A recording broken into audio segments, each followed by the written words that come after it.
Perkenalkan, kami dari tim tugas akhir Teknik Elektro Universitas Diponegoro dengan judul Perancangan Emulator Robot Bedah Satu Lengan 6 DOF dengan anggota saya, Akrim Octaviano dengan NIM 210601191300047. Lalu saya, Kipiro Aziz Widianto dengan NIM 210601191200028. Dan saya, Hanafi Fajilah dengan NIM 210601191300093. Perancangan tugas akhir ini dibagi menjadi 3 subsistem. Yang pertama adalah pengendali manipulator dengan metode forward kinematik, kemudian arm manipulator dengan metode inverse kinematik, dan yang ketiga adalah visualisasi dengan metode YOLO. Pengendalian arm manipulator menggunakan prinsip teleoperation dengan strategi text based, yaitu dilakukan dengan menyesuaikan pose dari kedua device pada koordinat kartesian. Berikut merupakan diagram kinematik pengendali manipulator, sedangkan diagram kinematik arm manipulator dapat dilihat pada gambar berikut.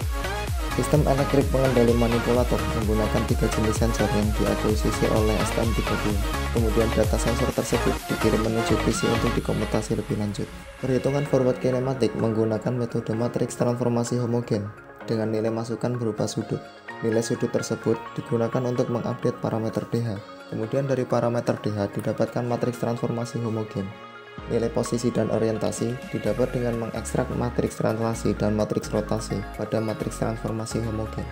Berikut merupakan hasil pengujian forward kinematik. Pada pengujian ini, N efektor pengendali manipulator digerakkan mengikuti lintasan tertentu pada bidang XY dan XZ. Pengujian ini dievaluasi menggunakan mean absolute error dengan nilai yang telah dinormalisasi terhadap panjang lintasan. Perancangan manipulator dengan remote center of motion mekanik memungkinkan rod and effector robot dapat bergerak dengan mempertahankan satu titik statis yang di dalam dunia medis disebut rocker point. Robot ini didesain dengan kendali diferensial inverse kinematik sehingga robot atau lebih tepatnya N effector dapat bergerak mengikuti referensi yang diberikan. Akibat adanya constraint ROC, robot memiliki 11 frame di mana frame 2, 4, dan 6 merupakan frame yang bertanggung jawab untuk mengendalikan posisi, sedangkan frame 8, 9, dan 10 bertanggung jawab untuk mengendalikan orientasi. Akibat adanya constraint ROC ini pula yang menyebabkan robot memiliki working space yang relatif sempit dengan bentuk yang abstrak. Sistem elektrik manipulator berpusat pada PC dalam mengkomputasi nilai join robot. Nilai join yang didapatkan ditransmisikan menuju STM32 untuk mengaktuasi aktuator. Metode diferensial inverse kinematik memberikan nilai join baru secara berkala, hingga akhirnya berhenti ketika pose yang didapatkan sudah di bawah ambang batas error yang ditetapkan.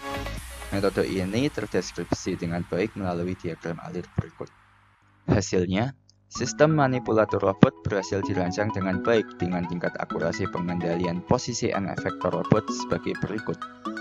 Meski demikian, dari 3 kali perulangan pengujian didapatkan nilai mean absolute error dan root mean square error yang sama, sehingga pengendalian posisi N efektor robot memiliki tingkat akurasi yang kurang baik namun dengan tingkat presisi yang tinggi.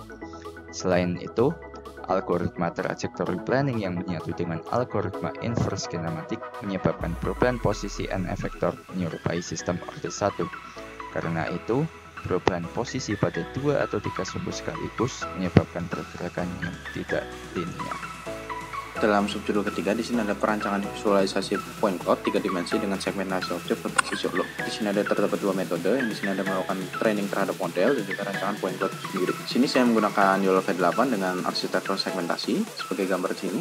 Lalu dalam proses model ATI, di sini akan melakukan 3 proses, yaitu melakukan perulangan epoch, menganalisa setiap epoch, dan juga mendapatkan model terbaik dari setiap epoch. Lalu di sini ada proses visualisasi. Di sini terdapat konfigurasi daripada depth kamera yang menghasilkan color frame dan depth frame, dan juga nanti align frame yang dimana akan melaraskan frame tersebut dan melakukan segmentasi terhadap objek. Dan di sini juga ada terhadap point cloud. Di sini point cloud juga akan dikonfigurasi dan akan dilakukan fusi frame terhadap segmentasi itu sendiri. Dan juga nanti akan ditampilkan dalam visual kamera dengan kamera pembantu. Lalu hasil dan analisa dari hasil latih didapatkan bahwa segmentasi loss itu paling kecil terdapat pada epoch 50 dengan 0,4756. Dan juga untuk kelas loss itu paling kecil itu ada di 50 dengan 0,297. Dan di sini juga terdapat daripada hasil nilai prediksi dan akurasi dimensi, di mana untuk setiap epoch ini bernilai 1 semua karena memang sistem bersifat robust dan tidak berpindah kemana-mana dan bisa disebut dengan statis juga. Dan di sini juga terdapat segmentasi 2 dimensi. Bisa dilihat untuk warna biru adalah phantom dan merah adalah lookup. Dari sini juga pengujian didapatkan juga bahwa nilai MAE dari luas tersebut yang diprediksi dan juga ground truth-nya terdapat nilai phantom pertama itu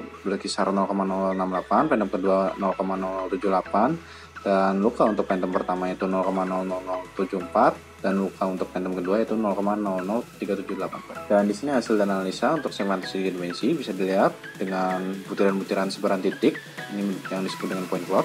Dan di sini untuk segmentasinya ini merupakan ground truth-nya dan untuk XYZ di sini juga ini merupakan hasil segmentasi dan didapatkan dari hasil segmentasi dan growth tersebut dan nilai untuk MAE-nya sumbu X itu bernilai 0,0562 dan sumbu Y 0,00804 serta sumbu Z 0,00415. Oke, di sini merupakan hasil daripada point cloud sendiri dalam bentuk 3 dimensi yang dimuat dengan titik-titik daripada setiap XYZ-nya. Terima kasih atas perhatiannya. Stay tuned for the expo. Goodbye.